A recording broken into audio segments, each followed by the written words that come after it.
कहते हैं, यानी सम्यक चारित्र कहते हैं।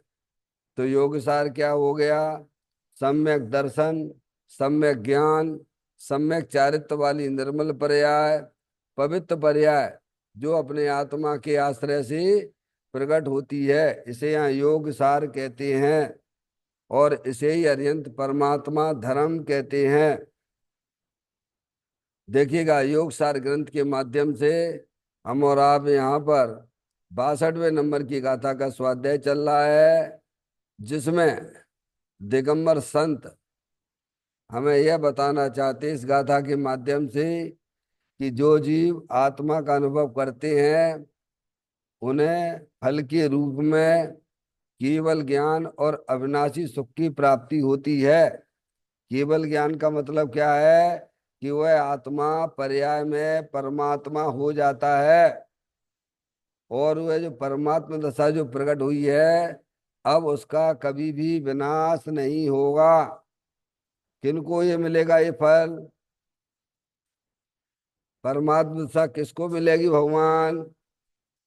जो जीव अपने आप को आत्मा जानता है, आत्मा मानता है और आत्मा रूपी अनुभव करता है, वे जीव पर्याय में परमात्मा होते हैं। और वह परमात्मा दशा अब आत्मा के साथ में अनंत काल तक रहेगी। अब उसका कभी भी विनाश होने वाला नहीं है, ये बताया गया है इस गाथा में। और जो अपने आप को आत्मा ना जानकर, ना मानकर अपने आप को शरीर रूप अनुभव करते हैं, वे आत्माएं 4 गति 84 लाख योनियों में परिभ्रमण करेंगे। इसीलिए हमारा आपका एक ही मात्र कर्तव्य होना चाहिए कि हम सब आत्मा हैं, शरीर नहीं है। चेतनेश्वर भगवान आत्मा है, अनंत शक्तियों से भरेले हैं। ऐसा अपने आप को अनुभव करो। समय अरुण भाई, छुट्टी खत्म खेल, ये नहीं लिखा इसमें। दिगंबर संतों ने ये नहीं लिखा कि तुम भगवान की पूजा भक्ति करते रहो और तुम्हारा कल्याण होगा। समझ में आती है बात? तुम्हारा कल्याण तो जब होगा जो भगवान के बताए हुए अनुसार चलोगे। जो अपने आप को चेतन भगवान आत्मा जानेगा, मानेगा, अनुभव करेगा, उसका कल्याण होगा। क्योंकि शुभ भाव जो है ना, बहिर्मुख दृष्टि है, उसमें आत्मा का लाभ नहीं है भगवान। आत्मा का लाभ तो आत्मा को जानने से होता है। समझ में आती बात? ये गाथा में ये बात लिखी हुई है। देखो गाथा का पाठ करते हैं। अपनत्व आत्म में रहे तो कौन सा फल ना मिले, बस हो यह केवल ज्ञान एवं अख्यानंद परिणमे। इस गाथा के कुछ पॉइंटों पर अपन विचार कर रहे हैं। देखिएगा, पॉइंट अपना जो चल रहा है इसमें,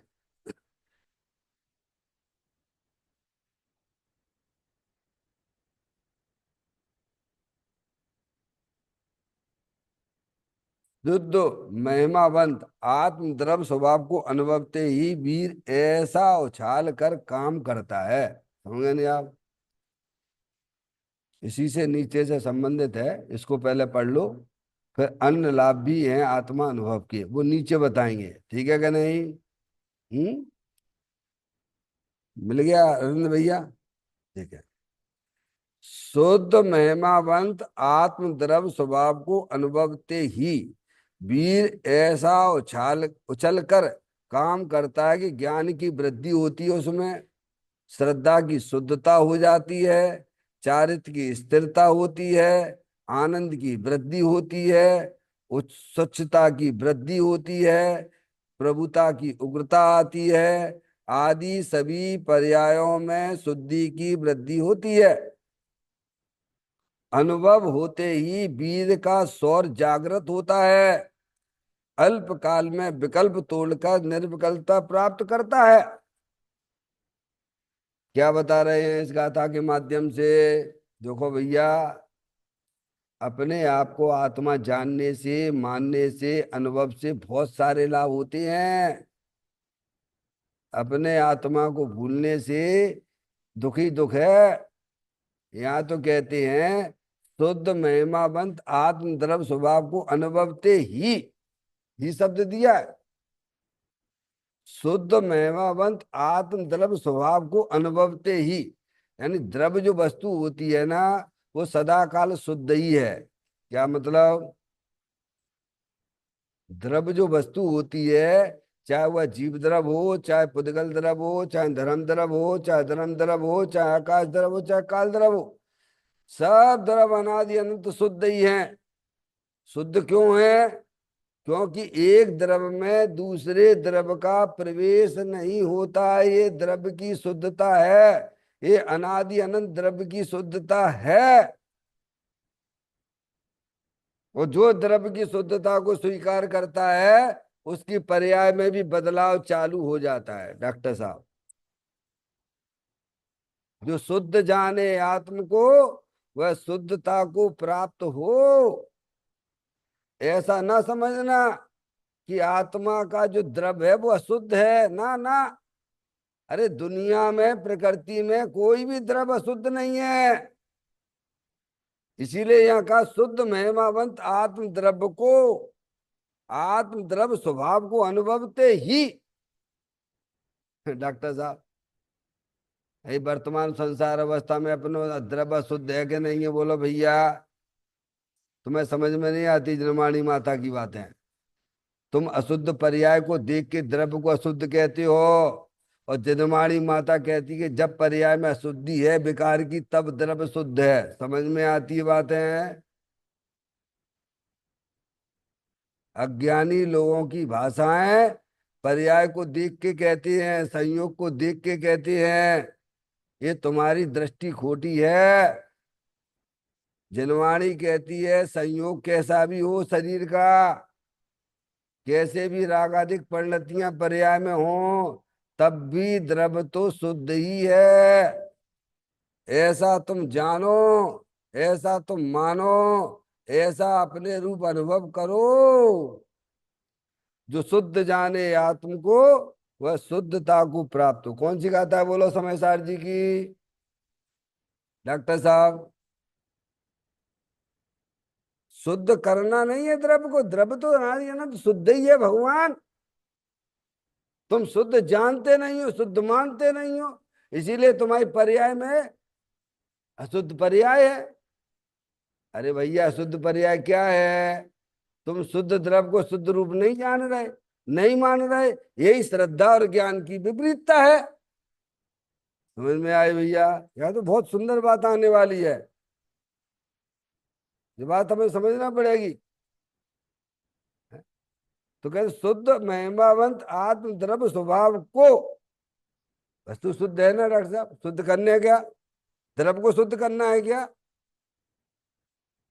अब पर्याय की शुद्धि की बात करो तो समझ में आती है भगवान। पर द्रव्य थोड़ा तुम्हें शुद्ध करना है। क्यों, मिश्री को मीठा करना पड़ता है क्या? है? पानी को शीतल करना पड़ेगा क्या? अरे तो स्वभाव से ही शीतल है भगवान। पानी स्वभाव से ही शीतल है। अग्नि को गर्म करना पड़ता है क्या? डॉक्टर साहब, है? देखो, सब खेल दृष्टि का है। मैंने कहा दृष्टि सुधरते ही भाई साहब 99.99% मोक्ष मार्ग का काम हो गया। चारित्र में तो आप 0.01% ही रखना। समझ में आ गई भैया? इतना काम होता है तभी तो देखो मोक्ष मार्ग कठिन क्यों हो रहा है। मोक्ष मार्ग अज्ञानी जीवों कठिन क्यों लगता है? समझ में आए? क्यों भगवान कह रहे हैं कि द्रव्य तो वर्तमान में शुद्ध है। वो कहता है अभी कैसे शुद्ध है? वो क्या कहेगा डॉक्टर साहब? अभी कैसे शुद्ध है? अरविंद भैया, वे कह रहे कि वर्तमान में शुद्ध है। वो कह रहे नहीं, जब वर्तमान में अशुद्ध है तो आचार्य कुंद कुंद देव से जाके पूछो कि साहब जब द्रव्य शुद्ध ही नहीं है तो शुद्ध जाने आत्म को शुद्धता की प्राप्ति, ये बात आपने क्यों लिख दी उस गाथा में? अरे आचार्य कुंती देव 2000 वर्ष पहले हुए ना भगवान, उनसे पूछो ना प्रभु। ये पंचम काल है। हाँ, आप ऐसी बातें कर रहे हो, शुद्ध जाने आत्म को शुद्धता की प्राप्ति हो। प्राप्ति यानी पर्याय में शुद्धता, पवित्र पर्याय की प्राप्ति होती है। ये श्रद्धा और ज्ञान में बैठा लिए कि वर्तमान में हमारा द्रव्य तो शुद्ध ही है। अरे कोई भी द्रव्य भगवान इस अशुद्ध है ही नहीं है। अशुद्धता तो एक समय की नहीं जानने और मानने की है भगवान। डॉक्टर साहब, बल कहाँ दिया जा रहा है, वजन कहाँ दिया जा रहा है? द्रव्य स्वभाव के ऊपर कह रहे। और वो द्रव्य स्वभाव कैसा है कि महिमावंत है। अब उसकी क्या महिमा करें हम? उस शुद्धात्मा की क्या महिमा करें? समझ गए नहीं आप? इतना महिमावंत वस्तु है जगत में। महिमावंत करने लायक तो हमारा तुम्हारा आत्मा ही है। ध्यान रखिए, आप जितनी भी महिमा पर द्रव्य की करोगे, समझ में आए भैया, वो परद्रव्य की महिमा नहीं है। परद्रव्य को जो जानने वाला है वो महिमावंत है। कोई भी परद्रव्य हो जगत में महिमा करने लायक नहीं है। वो जो परद्रव्य को जानने वाला वो ही महिमावंत है। इसलिए महिमा शब्द भी लगाया उन्होंने साथ में। आत्मद्रव्य शुद्ध तो है ही और महिमावंत भी है। अरविंद भैया क्यों हम आपके खूब गीत गाएं? तो भाई साहब आप होगे तभी तो गीत गा पाओगे। अब अथवा भगवान है, समूह शरण है, उनका खूब महिमा गाएं, तो वो महिमा करने लायक है कि तुम्हारी महिमा करने लायक है? बोलो। तो महिमावंत हुआ कि नहीं अपना भगवान आत्मा? बोलो भैया। है, सब आत्माएं महिमावंत हैं, सब आत्माएं शुद्ध हैं। तो कह शुद्ध महिमावंत आत्मद्रव्य स्वभाव को आ गया ना। अब देखिए, अनुभवते ही, लो डॉक्टर साहब, अनुभवते ही का मतलब क्या है? कि श्रद्धा गुण की पर्याय, ज्ञान गुण की पर्याय और चारित्र गुण की पर्याय, तीनों अनुभव में तीनों आ गए। क्या आ गए? यानी जो बहिर्मुख श्रद्धा और ज्ञान चारित्र की पर्याय हो रही थी, वो अंतर्मुख होके अपने द्रव्य स्वभाव का अवलंबन लेती है। आगे बात समझ में? यानी बहिर्मुखता वह छोड़ चुका है। अनुभव के काल में द्रव्य मुख हुआ है। अनुभव के काल में उस पर्याय ने किसको मुख किया है भैया? उस अनुभव के काल में संयोग मुख नहीं है। संयोग संयोग में है, कर्म कर्म में है, राग राग में है, सब है। पर उसके पीछे अपना चेतन भगवान आत्मा। तो पर्याय ने किसको मुख किया डॉक्टर साहब? अरे मुख्य गौणता की परिभाषा समझ में आती है, एकाग्र चिंता निरोधो ध्यानम। जो अपने शुद्धात्मा को पर्याय मुख करती है उसे धर्म ध्यान कहती है। समझ में आया भैया? जो परद्रव्य को मुख करती है पर्याय, वह आर्त ध्यान और रौद्र ध्यान में जाता है। उसका फल तो संसार है भगवान। और जो पर्याय अपने द्रव्य को मुख करे वह धर्म ध्यान है। क्या? वह तो ऊपर ऊपर जाएगा, आनंद ही आनंद में रहेगा पर्याय। समझ में आए? हम्म? तो कहते हैं शुद्ध महिमावंत आत्म द्रव्य स्वभाव को अनुभवते ही। अब देखना, ही शब्द दिया है, अंतर्मुख हुआ ना। तो वीर ऐसा उछल कर काम करता है। क्या डॉक्टर साहब? कैसा उछल कर? कि ज्ञान की वृद्धि होती है। आत्मा में वीर नाम की शक्ति है कि नहीं है? बोलो भैया। जैसे ज्ञान नाम की शक्ति है, दर्शन नाम की शक्ति है, चारित्र नाम की शक्ति है, ऐसी आत्मा में अनंत शक्तियां हैं कि नहीं है? प्रत्येक आत्मा अनंत शक्तियों से भरेलो है कि नहीं है? बोलो है कि नहीं है? ऐसी जगत में कोई वस्तु है जो बिना द्रव्य तो हो पर शक्तियां ना हो उनकी। अरे पुद्गल द्रव्य है तो अपने स्पर्श रस गंध आदि गुणों से भरपूर है। ऐसे ही आत्म द्रव्य है, अपने जानने देखने अनंत शक्तियों से भरेलो है तो सब सब आत्माएं स्वभाव से ही परमात्मा है, अनंत शक्तियों से भरेले हैं। पर वे उन शक्तियों का जो लाभ लेते हैं वे ज्ञानी कहलाते हैं, और अपनी शक्तियों को जो विस्मरण करते हैं, अपनी शक्ति का लाभ नहीं लेते, वे अज्ञानी कहलाते हैं। अरविंद भैया, ज्ञानी अज्ञानी की परिभाषा क्या है? जो अपनी शक्तियों का लाभ लेता है वह ज्ञानी कहलाता है। जो अपनी शक्तियों को भूलकर पर द्रव की तरफ बढ़ रहा है वह अज्ञानी है। तो कह रहे अब शक्ति है, अब गुण है, अब वो उछलता है। कैसा? क्या अज्ञानी जीव लोगों को कैसा वीर उछलता है बोलो? कोई चीज देखने पसंद आया तो कैसे उछलता है भाई, ना चैन नहीं पड़ता। जिस चीज होनी चाहिए घर में, जो होना ही चाहिए, फिर बात चैन ना पड़े, कोई चीज पसंद आ जाए ना अरविंद भैया, कैसा उछलता है पर द्रव्य के लिए?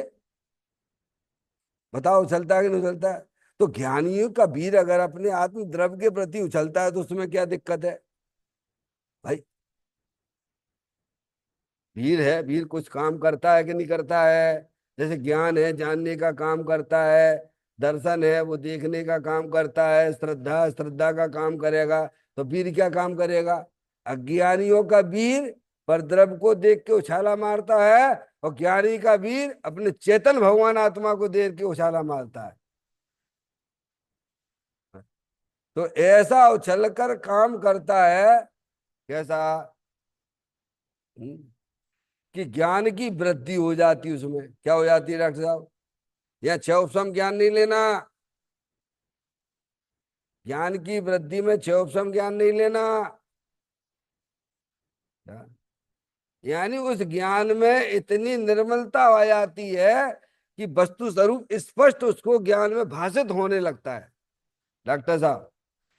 नहीं तो अगर आप ज्ञान की वृद्धि में अगर ये ले लोगे तो, कि छह उपसम ले लोगे तो फिर आपको जो है उनके पास जाना पड़ेगा, फिर भूति मुनराज के पास जाना पड़ेगा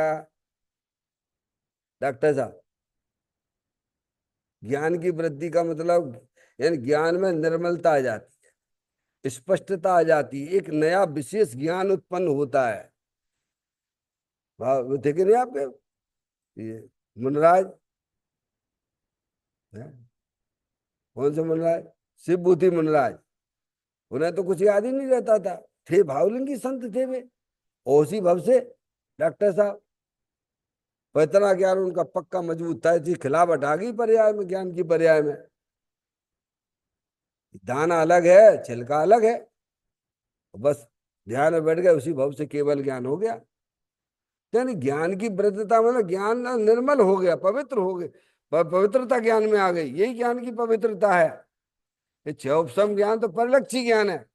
11 अंग 9 फूट का पार्टी हमारा आत्मा अनंत बार हुआ, एक बार नहीं अनंत बार हुआ है। वो ज्ञान की वृद्धि नहीं कहलाती है।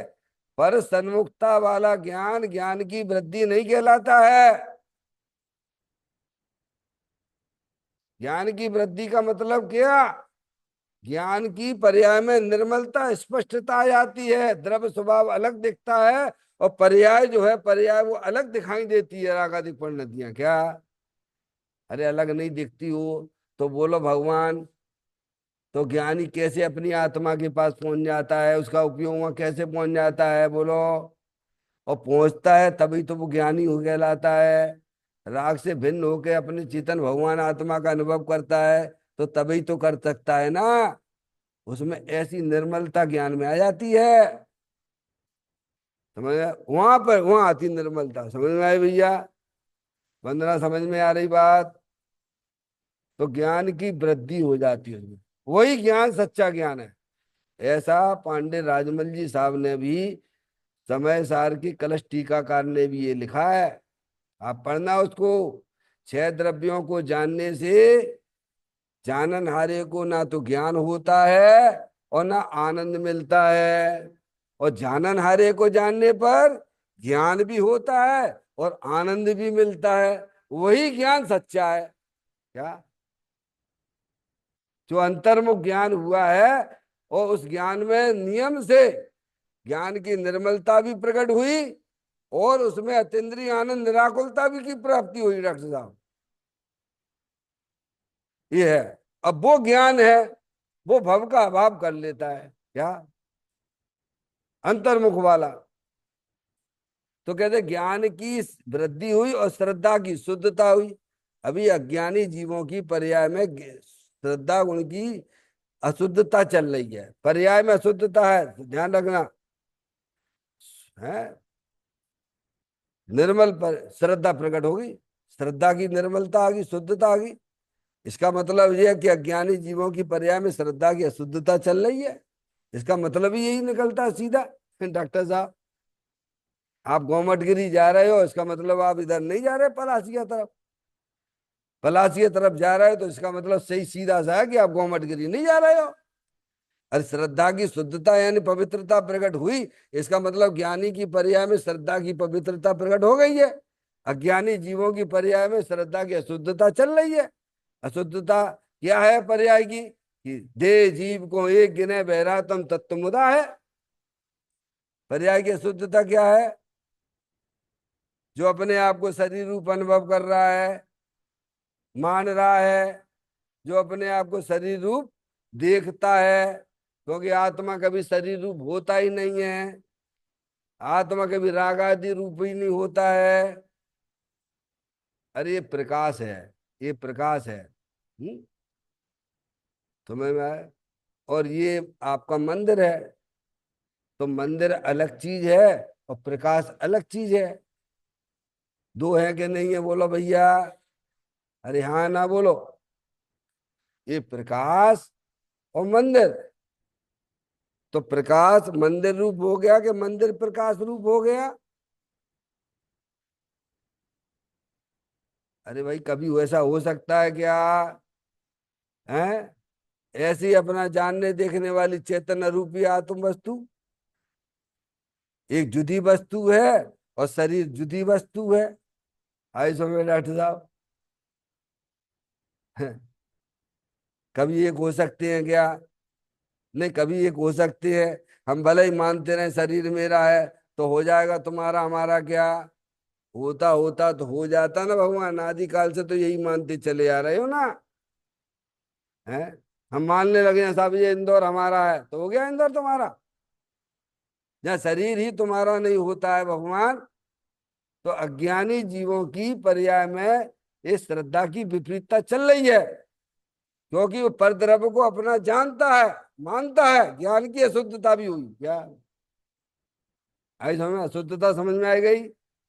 मानने रूप क्या विश्वास है डॉक्टर साहब?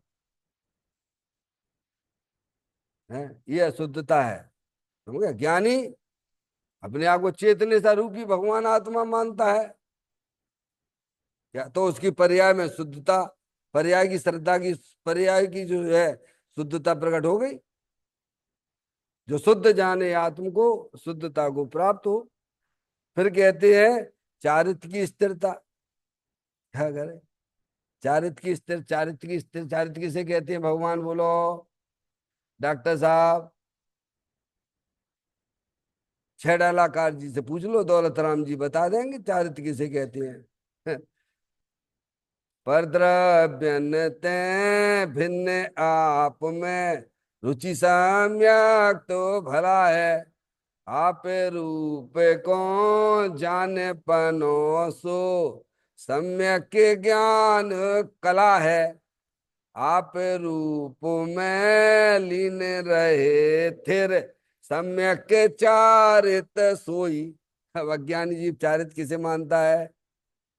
देखो भैया, आत्मा को ज्ञान नहीं तो चारित्र किसको मानेगा? शरीर की क्रिया को चारित्र मानता है। किसको चारित्र मानता है? अब आत्मा जुदी चीज है, शरीर जुदी चीज है भगवान। आत्मा का चारित्र शरीर में होगा कि आत्मा की पर्याय में होगा? बोलो भैया। है? और चारित्र किसे कहते हैं? अपनी आत्मा में लीन होना, अपने आत्मा का आनंद लूटते रहने का नाम ही तो चारित्र है भगवान। डॉक्टर साहब कितनी भूल चल रही बोलो। तो क्या चारित्र की स्थिरता, स्थिरता यानी पर्याय में उपयोग जो है ना, राग के कारण से अस्थिर होता था डॉक्टर साहब। उपयोग राग की संगति करके उपयोग में अस्थिरता आती है। काय की भैया समझ में आ रही है अरविंद भैया? उपयोग अस्थिर होता है। क्यों होता है उपयोग अस्थिर? चंचल होता है। क्यों होता है? क्योंकि उपयोग राग की संगति किए हुए है। उपयोग परद्रव की संगति में लगा हुआ है। तो उपयोग जब परद्रव की, राग भी परद्रव है। क्या कहा डॉक्टर साहब? राग कोई आत्मा है क्या? जैसे शरीर आत्मा नहीं है, ऐसे राग भी परद्रव है भगवान। तो राग की रुचि से उपयोग अस्थिर हो रहा था। अब वो राग की रुचि छोड़ दी ज्ञानी ने, तो जितनी रुचि छूट गई है, बाकी समझ में आई, रुचि छूट छूट गई, तो उतनी उसको पर्याय में स्थिरता चौथे गुण स्थान से आ गई। अब जितना राग रह गया उतना स्थिर भी है, वो ज्ञानी जानता है। क्या बैठा ले, समझ में आ गई? ज्ञानी को अपने आत्मा की रुचि है, राग टूट गया है, रुचि संबंधी राग टूट गया है, तो उतना उसका चारित्र में भी शुद्धता प्रकट, स्थिरता ही है। और जितना राग रह गया है उतनी अस्थिरता भी है। तो कहते हैं चारित्र की स्थिरता। तो चारित्र की स्थिरता कहां से चालू हुई है बोलो भैया? देखो, दर्शन मोहिनी और चारित्र मोहिनी, मोह दो प्रकार का भगवान ने कहा। एक दर्शन मोहिनी होता है, एक चारित्र मोहिनी होता है। समझ गए? दर्शन मोहिनी में विपरीत मानता चलती है। हैं? और चारित्र मोहिनी में अनंतानबंदी कसाय लेना, अप्रत्याख्यान संबंधी कसाय लेना, प्रत्याख्यान संबंधी कसाय लेना, संजुलन कसाय लेना, ये चारित्र के कोटा में है। और दर्शन मोहिनी में विपरीतता। डर साहब, अब विपरीतता चली गई ज्ञानी की, क्योंकि वो तो अपने आप को चेतने से भगवान आत्मा मानता है, जानता है। तो उसकी विपरीतता चली गई, शरीर रूप अपने आप को देखता ही नहीं है। तो दर्शन मोहिनी भाग गया। तो दर्शन मोहिनी भागा तो साथ में अनंतानबंदी कसाई भी डाउन हो गई। क्या हो गई? तो ये चारित्र के है ना, मोहिनी, मोहिनी है ना, दर्शन मोहिनी और चारित्र मोहिनी। तो चारित्र मोहिनी में एक चली गई। तो एक चली गई तो इतनी स्थिरता ज्ञानी सब चौथे गुण स्थान में हुई कि नहीं हुई है? अब वो बात अलग है। अब वो बात अलग है कि अज्ञानी जीवों को वह चारित्र दिखता नहीं है, पर ज्ञानी को भी नहीं दिखता है क्या? अरे ऐसा नहीं है, ऐसा नहीं है। जैसे किसी महिला को, समझ में आया, 1 महीने का गर्भ होता है, पर वह महिला को तो पता है, पर सामने वाले दूसरे को नहीं पता पड़ता है। ऐसे ही सम्यक दृष्टि जीव को अपने द्रव स्वभाव का अवलंबन बरतने के कारण से उतना अनंतानबंदी कसाय के अभाव पूर्वक चारित्र पर्याय में प्रकट हो गया डॉक्टर साहब। अब उसे मालूम है कि जितनी भी पर्याय में स्थिरता आनी है, वह अपने द्रव स्वभाव के अवलंबन से ही आएगी। डॉक्टर साहब समझ में आए? तो चारित्र की स्थिरता भी प्रकट हो गई। तो चौथे गुण स्थान में डॉक्टर साहब अनंतानबंदी कसाय चली गई नहीं, तो उतनी स्थिरता है, यानी उतना आनंद है। स्थिरता यानी पर्याय में अतीन्द्रिय आनंद है। अब अज्ञानी का उपयोग इधर उधर भागते ही रहता है। अब तो भागेगा, उसने दूर मत्सुत ज्ञान की पर्याय ने संबंध तो दूसरे से जोड़ के रखा हुआ है ना। अपने आत्मा के साथ जोड़ के देख लीजिए आप, फिर देखो कि उपयोग कितना भगता है, तो आपको पता पड़ जाएगा। भगता है तो उसे मालूम रहता है। क्या ज्ञानी जीव की सुत ज्ञान की पर्याय का संबंध अपने द्रव्य के साथ में है, तो भगता है तो उसे पता भी पड़ता है। और अज्ञानी को, भैया अरुण भैया, क्या गजब खेल है देखो तो। कहते हैं चारित्र की स्थिरता यहीं से चालू होगी, चौथे गुण स्थान से, समझ आप? फिर कहते हैं आनंद की वृद्धि। डॉक्टर साहब अब सब परिवर्तन कहाँ हो रहा है, सब बदलाव कहाँ आ रहे हैं? बोलो मोक्ष मार्ग में बदलाव की जरूरत कहाँ पड़ती है? द्रव्य में पड़ती है कि गुणों में पड़ती है कि पर्याय में पड़ती है? बोलो। अरे भाई मोक्ष मार्ग भगवान ने किसे कहा है? सम्यक दर्शन ज्ञान चारिताणी मोक्ष मार्गा। ये सब कहाँ होते हैं? द्रव्य में होते हैं कि गुण में होते हैं कि पर्याय में होते हैं? ये पर्याय में बदलाव होता है। हम तो शरीर के बदलाव को मोक्ष मार्ग माने बैठे हैं। भगवान कह रहे शरीर तो जुदी वस्तु है। भगवान तुम्हारे परिणमन पर्याय में क्या चल रहा है? हैं? कितना बदलाव हो गया बोलो आप। ये अंदर ही अंदर देखो, अंदर ही अंदर बदलाव चल रहा है डॉक्टर साहब। अंदर का मतलब परिणामों में, अंदर का मतलब आत्मा के परिणामों में। अब यहाँ परिणामों का पता ही नहीं है। इसीलिए तो 14 नंबर की गाथा इसकी है। 14 नंबर परिणामों में बंध है, परिणामों में मुक्ति है। हे योगी तू परिणामों को पहचानिए। डॉक्टर साहब किसको पहचानिए? हैं? ये है सब खेल परिणामों में, ध्यान रखिएगा। पांचों गतियों का संबंध एकमात्र परिणामों से है। आपको जहां जाना है आप जा सकते हो, उसमें परद्रव अकिंचित कर है। कहाँ जाना है? हमको साहब तिर्यंच गति में जाना है। तो खूब विषय भोग भोगो, खूब संकलित परिणाम करो तो तुम ही जाओगे नरक और तिर्यंच गति में। साहब हमको देव गति में जाना है, चिंता मत करो, देव गति में जाना है। भगवान की पूजा भक्ति करो, कसाई की मंदता रखो, तुम देव गति और मनुष्य पर्याय तुमको मिल जाएगी। नहीं साहब हमको 4 गति 84 लाख योनियों में नहीं आना है। तुम्हें तो एक भीतरा भाव पर्याय में प्रकट करो, और वह भीतरा भाव तुम्हारे चेतन भगवान आत्मा भीतरा आनंद मूर्ति है, उसके लक्ष्य से होता है। तो पांचों गतियों का संबंध कैसे है? और परिणामों को तुमने बिल्कुल खुला छोड़ दिया है क्या? बस शरीर के वहां में लगे रहते हैं, शरीर की क्रियाओं, बस वही धर्म है वही कर्म है भाई, सब कुछ सब उसी में बदलाव लाना है। काय काय में जब विवाह से तो कोई लेने देना नहीं है, बदलाव लाना तो अपने परिणामों में लाइए आप, क्योंकि सारा खेल परिणामों से है।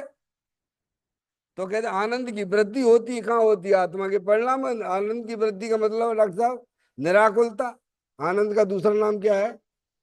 आत्म को हित है तो सुख आकुलता बिन कहिए, आकुलता शिव माई न तात, शिव मगे लागो चाहिए।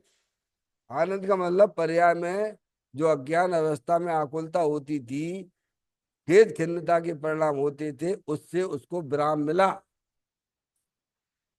क्यों नहीं मिलेगा भैया?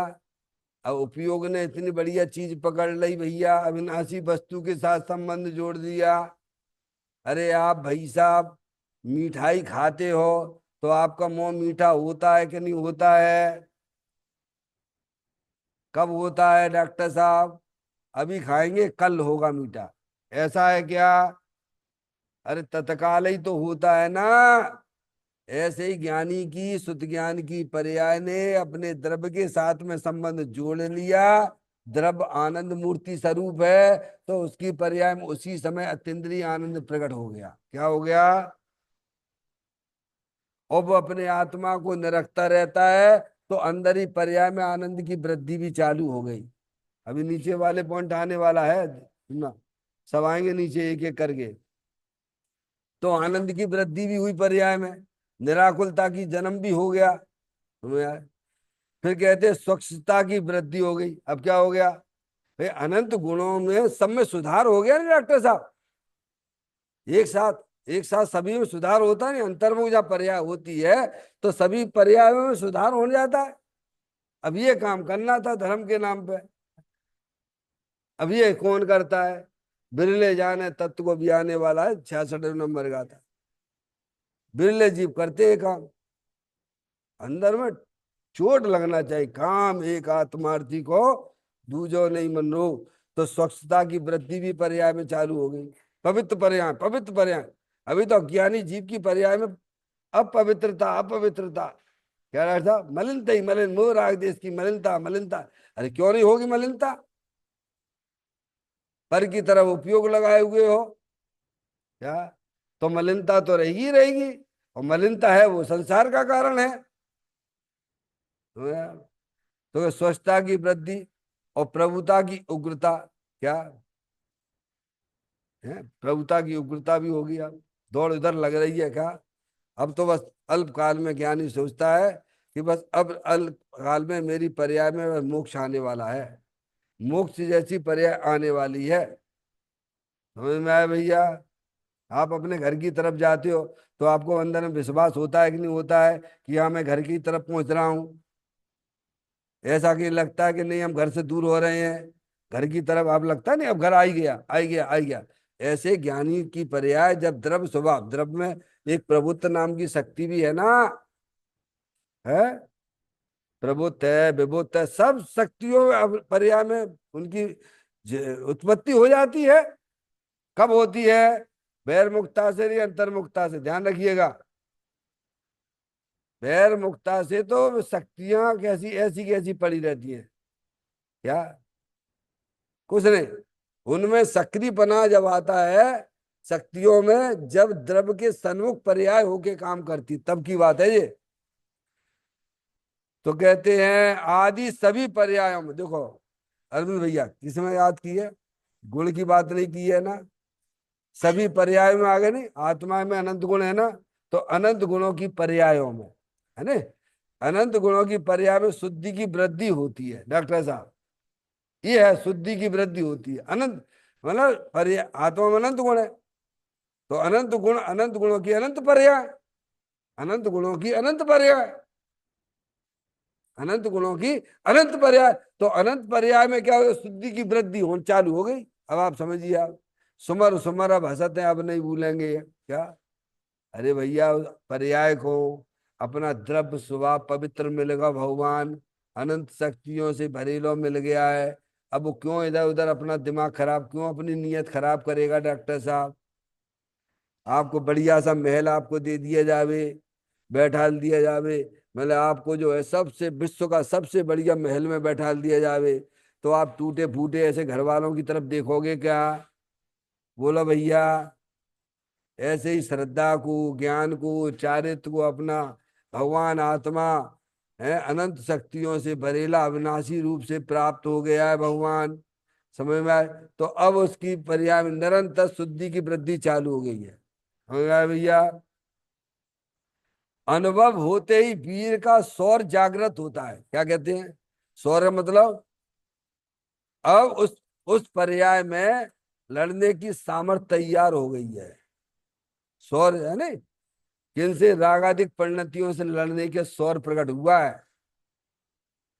कैसा वीर अरुण भैया, अनुभव होते ही वीर का सौर, सौर है ना, ये जो युद्ध पे नहीं जाते लोग बा, युद्ध पे है कैसे लड़ते हैं दुश्मनों से, तो रागादिक परिणतियां दुश्मन है आत्मा की।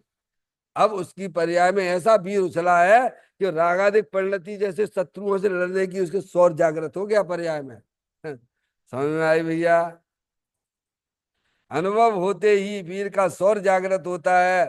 अब अल्प काल में विकल्प तोड़कर, क्या है, अब थोड़े ही समय में हुआ आत्मा समय दृष्टि आदि की, यानी अल्प काल में विकल्प तोड़कर निर्विकल्पता प्राप्त करता है। डॉक्टर साहब अपना स्वभाव कैसा है, विकल्प वाला है कि निर्विकल्प वाला है, द्रव वस्तु कैसी है, अरे आत्म वस्तु विकल्प वाली है, राग वाली है कि निर्विकल्प है।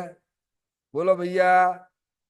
निर्विकल्प वीतराग आनंद स्वरूप, तो सारे विकल्प उनको सबको ध्वस्त करता हुआ तोड़कर निर्विकलता प्राप्त करता है। यह पर्याय, पर्याय में पूर्ण परमात्म दशा प्रकट कर लेता है। समझ में आए भैया। ये बहुत ही सुंदर है, शांति से सुनने और समझने की बात है भगवान। अब इस अन्य लाभ कौन कौन से हैं उसकी चर्चा जो है अपन कल करेंगे। अब इसमें बताएंगे कि अन्य लाभ और भी हैं। ये तो पर्याय में लाभ आपको हुए, पर्याय में पवित्र दशा समय दर्शन ज्ञान चारित्र वाली प्राप्त होती ही है। कब, जब पर्याय द्रव्य सन्मुख होती है तब। और साथ में और भी लाभ हैं, वो उसकी चर्चा अपन कल करेंगे। चैतन्य काय स्मरण प्रति क्षण करो रे। भवि के अनंत दुख को पल में हरो रे। अक्षय अनंत निज सोख निदान पाओ। गाओ अरे नित इसी के गीत गाओ। गाओ अरे नित इसी के गीत गाओ। 9 बार नमोकार मंत्र का स्मरण।